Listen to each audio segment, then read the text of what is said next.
So hi guys, welcome back to my channel. आणि हा खूप रॅन्डम ब्लॉग आहे आणि ज्यांच्यापासून इन्स्पिरेशन मिळालं आहे ते मला भेटलेले आहेत आज. हाय. तुम्हाला सगळ्यांना हे माहितीच असतील, म्हणजे सांगायची गरजच नाही आम्हाला. आणि प्लस काकू आणि रुचिताई पण भेटलेले आहेत.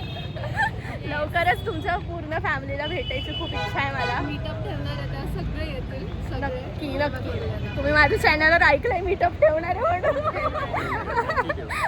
तुम्ही पण सगळे याच्यावर फॉलो करा तर फॉलो करा. आणि हे खूप छान आहेत, म्हणजे मला असं फर्स्ट टाइम भेटल्यासारखं वाटतच नाही, एवढं फ्रीली बोलणं चालू आहे. Thank you so much.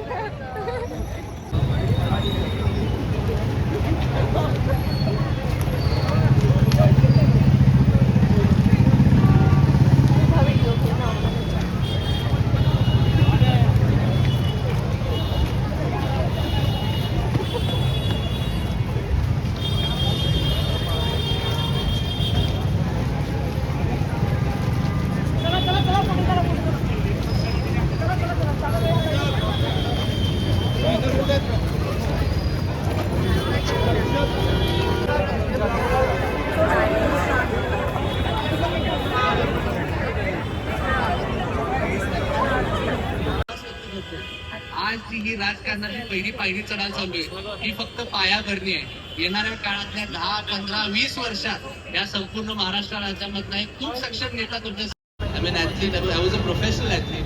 त्याचबरोबर त्यानंतर जेव्हा सोशल मीडियाची सुरुवात झाली, not just content creation but you know I focus so much more on social activities also.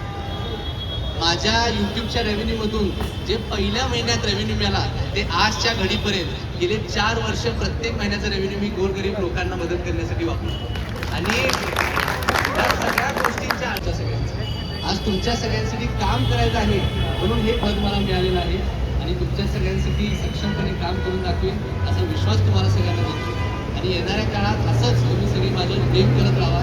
आणि पॉलिटिक्सबद्दल बोलताना सुद्धा आज हे काय राजकीय व्यासपीठ नाही किंवा आज राजकारणाची बोलण्याची आवश्यकता नाही, परंतु माझी अशी इच्छा आहे की इथं उपस्थित असणाऱ्या प्रत्येक युवकाने, प्रत्येक युवतीने तुम्ही सगळ्यांनी पॉलिटिक्सची समज तुम्हाला असली पाहिजे, पॉलिटिक्सचा अभ्यास तुम्ही सगळ्यांनी केला पाहिजे. आणि आज मी तुमचा मित्र इथं आहे, तर माझ्या माध्यमातून तुम्हाला राजकारणाच्या कुठल्याही गोष्टी लागतात, मी त्यासाठी तुमच्यासाठी उभं राहणार. आणि आज तुम्ही सगळेजण परत एकदा इथं उपस्थित राहायला, all of you being here, it just makes me so happy. I am so excited for the next 3 years. Because this position is going to take us to heights that we've never imagined. Thank you so much all for coming here today.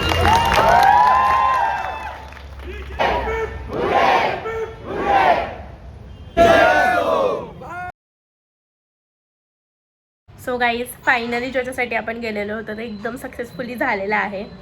आणि फक्त कृष्णराज महाडिकच नाही तर अजून एक आपल्याला special blogger भेटलेले आहेत, त्याची पण मी क्लिप ॲड केलेली आहे.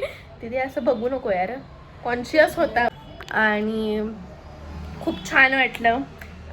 तसं तर मला अपॉर्च्युनिटी होती की आतमध्ये जे त्यांची जिकडे आतमध्ये जाऊन ते बसणार होते ज्या हॉटेलमध्ये, तिकडे एंट्री मिळाली. मी तिकडे आतमध्ये गेले पण होते, पण टाईमच्या ह्याच्यामुळे मी लवकर निघून आले कारण ऑलरेडी लेट झालेलं होतं. पण असं कुठेतरी वाटतं की मी गोल्डन अपॉर्च्युनिटी मिस केली. पण ठीक आहे, मी भेटले त्यांना, प्लस मी त्यांना सांगितलं पण की मी काय ओळख आहे, कशी ओळख आहे. सो त्यांनी खूप छान माझ्यासोबत बोलले, कृष्णराज महाडिक, की अरे तुम्ही आधी सांगायचं ना असं तसं. सो खूप छान वाटलं. आणि शिवअभिला पण भेटलेले आहे, ते तर म्हणजे खूप अनएक्सपेक्टेड होतं. म्हणजे मला एक तीर में 2 निशांसारखं झालं आहे. मी भेटायला एकाला गेले होते आणि दोन्ही फेवरेट लोक भेटलेले आहेत माझे. मला एवढं छान वाटतं, आजचा दिवस एवढा मस्त होता ना, म्हणजे खरंच खूप भारी आहेत ते दोन्ही पण. सो तुम्ही पण शिवाभिला पण फॉलो करा आणि कृष्णराज महाडिकांना पण फॉलो करा, ते तर सांगायची गरजच नाही आहे. Bye guys.